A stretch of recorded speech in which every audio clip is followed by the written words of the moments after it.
Salut à tous, c'est Théo, j'espère que vous allez bien et aujourd'hui on se retrouve pour un nouveau tutoriel sur After Effects et je vais vous apprendre à reproduire un hyperlapse. Donc pour ça c'est très simple, moi je vais passer sur la phase de montage. Donc pour tout ce qui est sur le shooting photo, je vous invite à checker les petites vidéos que je vous ai mis dans la description. Elles vous renverront vers d'autres youtubeurs, d'autres personnes et normalement ces vidéos vous apprendront justement à shooter vos photos correctement et à obtenir un bon hyperlapse au final. Voilà, donc moi, mes photos, elles sont déjà shootées, elles sont ici. Donc vous allez les sélectionner de la première à la dernière, comme ceci, les prendre et les mettre dans After Effects. Voilà, donc normalement ça charge un petit peu, c'est normal, c'est le temps que ça importe.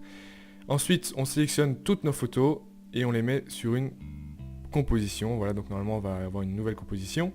Et ça vous affiche cette fenêtre. Alors attention, il faut bien cocher composition unique, mais ça normalement c'est déjà fait. Et ensuite, bien cocher calque de séquence, c'est très important. Moi, sur la durée fixe, je me mettrai à environ 1 seconde, et c'est très bien comme ça, voilà. Donc je vous invite à faire pareil. Donc maintenant, on peut cliquer sur OK, et on va avoir toutes ces photos qui vont être importées de cette manière dans la timeline. Voilà. Donc ici c'est pas encore notre projet final, donc moi je vais créer une nouvelle composition qui elle sera justement ma composition finale, comme ceci.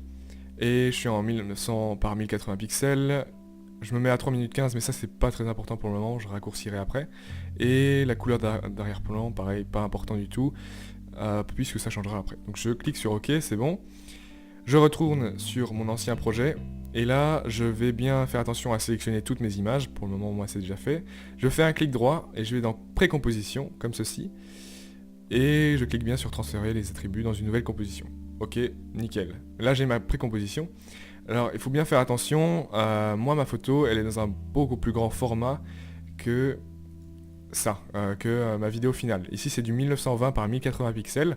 Mais ici, je suis à 4000 sur un peu plus de 4000 sur un peu plus de 3000. Voilà. Donc je vais sélectionner la précomposition, faire CTRL-C, aller dans la composition finale et faire CTRL-V, donc ce qui va coller en fait la composition. Et là on le voit bien, et bien le cadre il est bien plus grand, la vidéo elle est bien plus grande. Donc là je la sélectionne, je reste appuyé sur Shift, et normalement voilà, comme ceci. Ce que je peux faire c'est aller dans le panel à droite et bien faire gaffe à l'aligner, voilà, comme ceci. Et là normalement on est bien aligné. Si vous n'avez pas cette petite fenêtre à droite, vous allez dans Fenêtre et vous cliquez sur Aligner. Et normalement elle s'affichera et vous pourrez la voir comme moi à votre droite. Voilà. Ensuite, on va cliquer sur la précomposition. Donc là oui, j'ai oublié de vous montrer, mais normalement on a bien toutes les images qui défilent.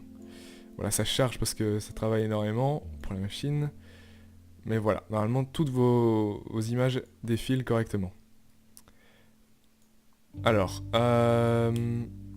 ensuite, vous allez dans la précomposition 1, vous faites clic droit, et vous allez dans stabilisation, déformation visuelle. Voilà, et normalement, vous allez avoir une stabilisation de toutes vos photos. Pour ma part, eh bien, ça va prendre un petit temps, donc on se retrouve juste après, une fois que c'est terminé. Voilà, donc c'est fini.